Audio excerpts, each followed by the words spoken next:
Good morning. I think it's still good morning, just about. Good morning, everybody. As Alan said, my name is Jane Smith, and I'm very proud to head up learning and development for Moonshell. And over Christmas, actually, I was trying to think, what do I cover today to make sure that it's valuable for everybody here? It's all very well listening to lots of speakers, but what do you get out of it?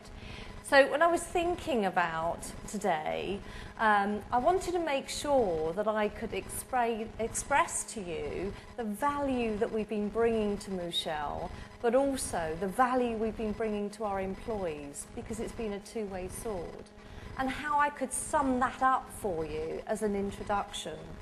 When I received a Christmas card with this quote on from Nelson Mandela, which to me summed up exactly what we're trying to do in learning in Moonshell. Because for me, as an organisation, what we are trying to do is to get people to realise their full potential, to help people understand it's all about freedom to act. Our employees want the freedom to use the knowledge, the skills and the experience that they've brought to us in a way that will add value to our organisation.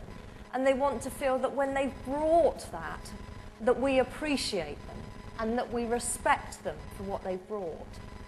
So what we've tried to do in learning is to say, we want you to have that freedom, the freedom of choice, so that you can learn what you need to learn to enhance your experience. And that when you've learnt what you need to help your role, then we value you and the contribution that you can make to our organisation. So that together we feel that we are making a difference to who we are and what we do. So what I plan to do in the next 25 minutes is to actually help you understand how we've done that.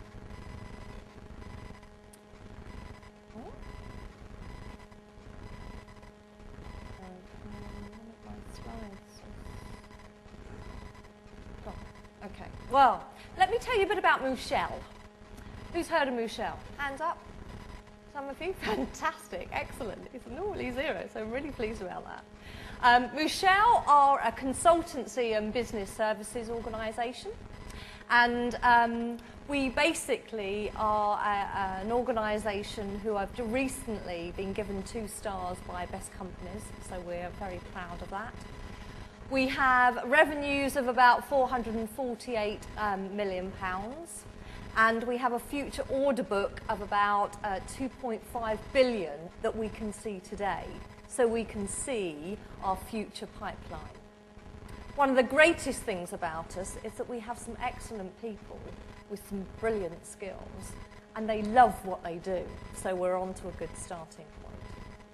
One of the key things about our organisation is also that we try to explain people, because it's consultancy, the way people behave is as equally as important as the technical skills that they bring. And the crucial part is that although we try to make a difference to our clients and to the communities that we serve within, the building relationships with our clients and internally is a key part of the way we work. So what I've been trying to do over the last 2.5 years since joining Moonshell is to help people understand what behaviours are needed to help us become successful in the organisation. I was very fortunate that when I joined Moonshell that I had a clean sheet of paper. Not many times do you get that opportunity in L&D. Normally you're working with somebody else's strategy. But to be brought in and told, you know we have some challenges in this organisation, we don't know what we need, we've brought you in, so you tell us. So the world was my oyster, and what a great opportunity it's been. And one of the key business challenges that was sought very early on was that we grow rapidly in terms of our employee base. When I joined 2.5 years ago, we had 3,000 employees. Today, we have 11,000, and we are growing. So how do you ensure people have the capability to deliver with that rapid growth. Whether it's organic or through acquisition, how do you ensure that people continue to have the capability to deliver? So we had a clear business need when I came in to basically say we need a strategy that helps everybody to become and help us to become a high-performance organisation. That means that everybody is not going to be a director or leader, but everybody can work to their full potential, because that's what we want at the end of the day.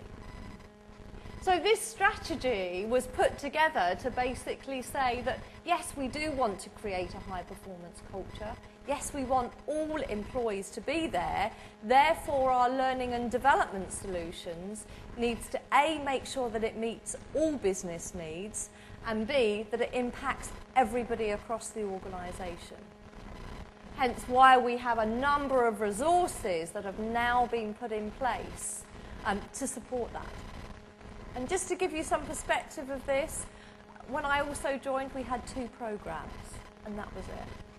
So lots have been done in the last 2.5 years, with 7 people, I might add. So the core processes that we focused on to make a difference has been our performance management process, which we call PPA, which is Personal Performance Appraisal, and PPD, which is Personal Performance Development.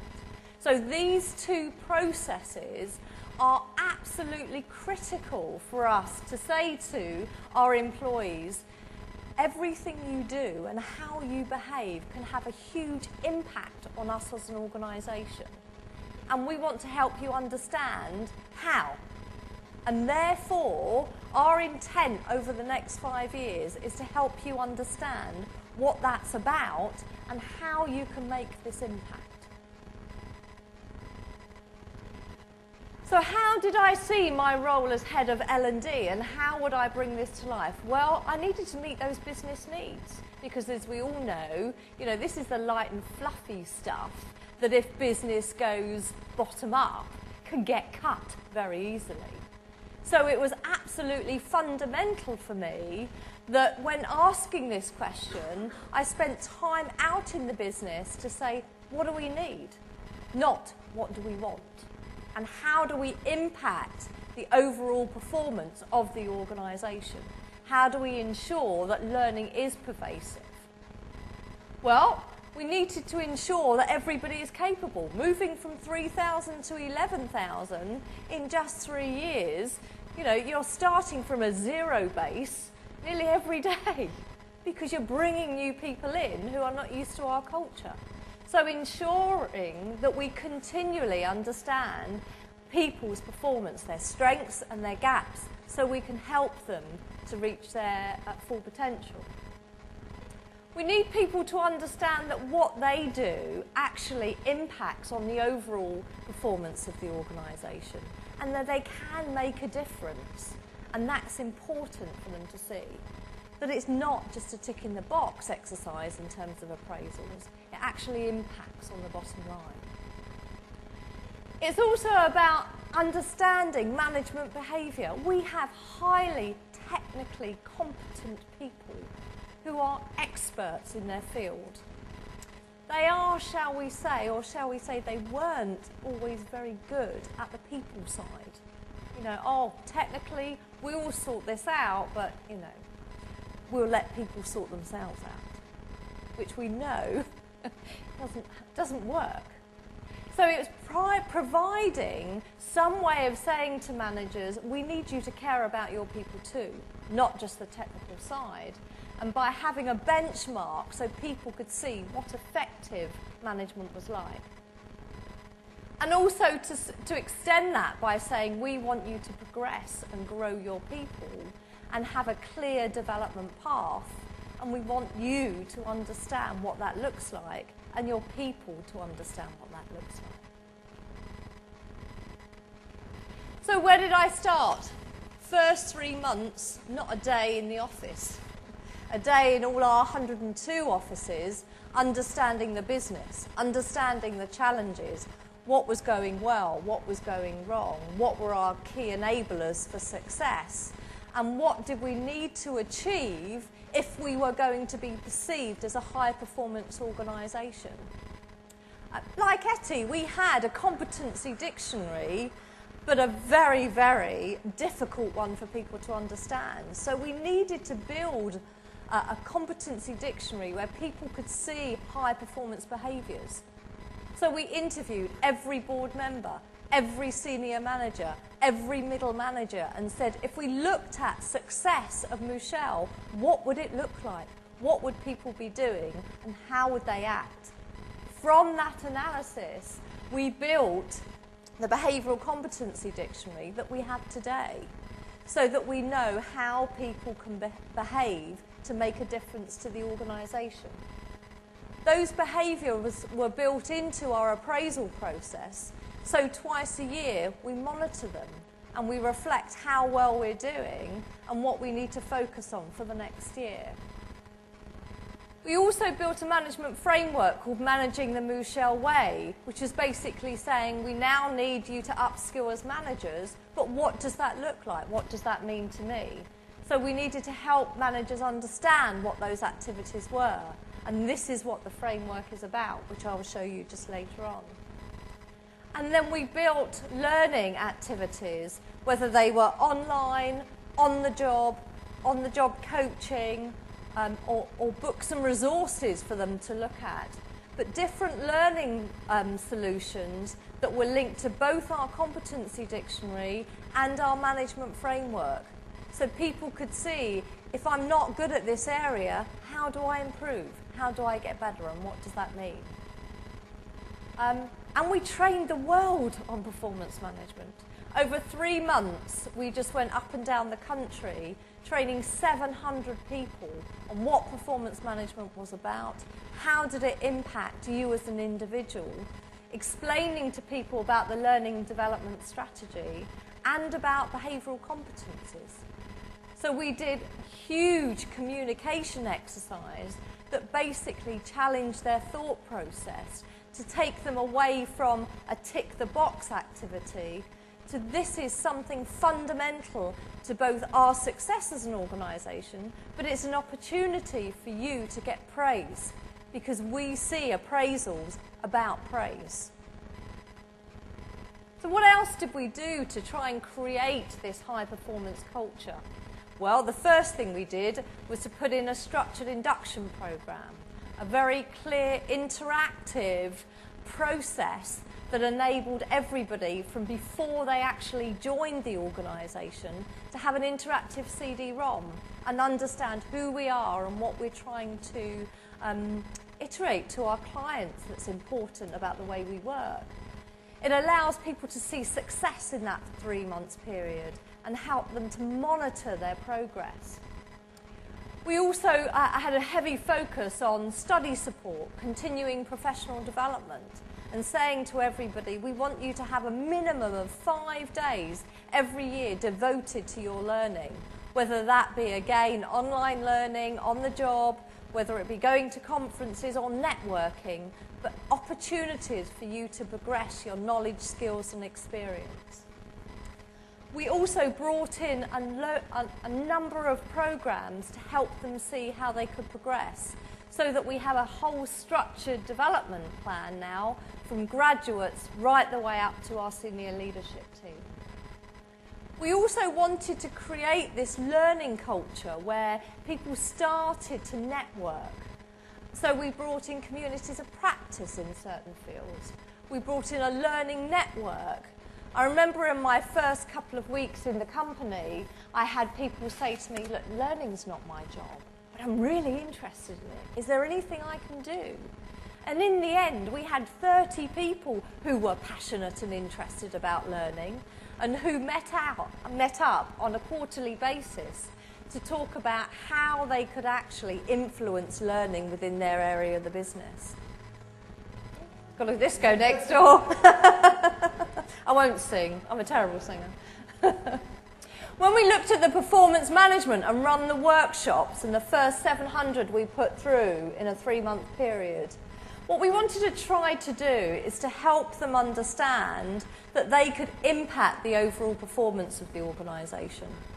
We helped them to see that when we looked at the business planning process as a senior management team and the board, it impacted every individual in the organisation as well. And that was important for people to see, because it's not very good if you're feeling a very small cog in a very big wheel that's growing.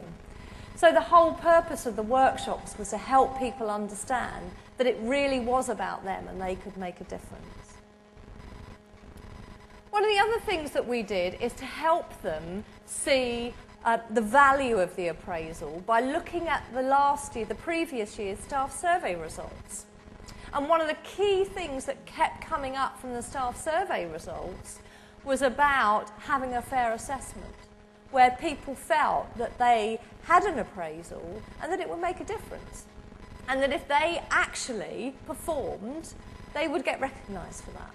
And that was the key thing they wanted more than anything else from an appraisal. What we wanted was to ensure that everybody had an appraisal and they saw it as a positive experience, because it was their way of getting both development and career progression. So we want everybody to have an appraisal. We also want everyone to have a learning and development plan. We want them to see that if they have a plan, that through the 12-month period there are a number of activities that they can do to progress their knowledge and experience. And we want them to have these 5 days as a minimum to take time out to progress their skills.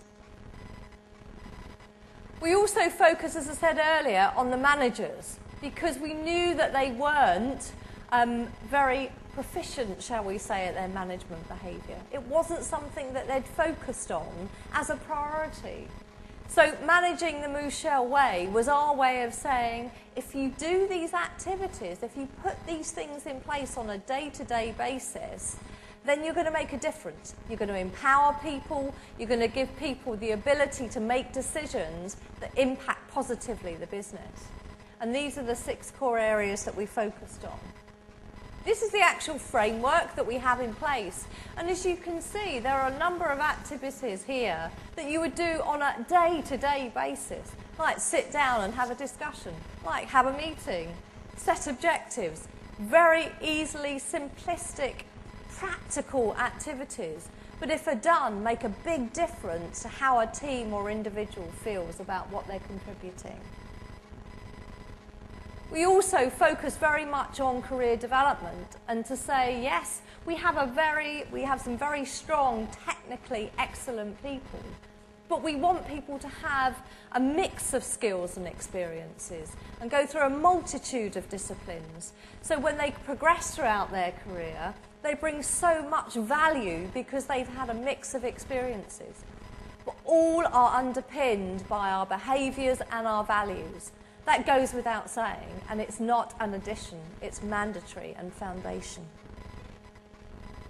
We also linked from the career development the areas and the routes for progression to different learning solutions. So people can use our online learning resource to actually look at how can I progress in that area? What can I actually go to find learning activity? And this is available to them every day, ongoing, and it's something they can do in the workplace as well as looking at formal activity. Systems and processes. Well, we wanted to make this easy. You know, we are not looking at people who are very technically competent in terms of the internet. Some very rarely use it. We have lots of blue-collar workers that, you know, could be out digging a road. Well, how do I now use the internet? Because I'm not used to that.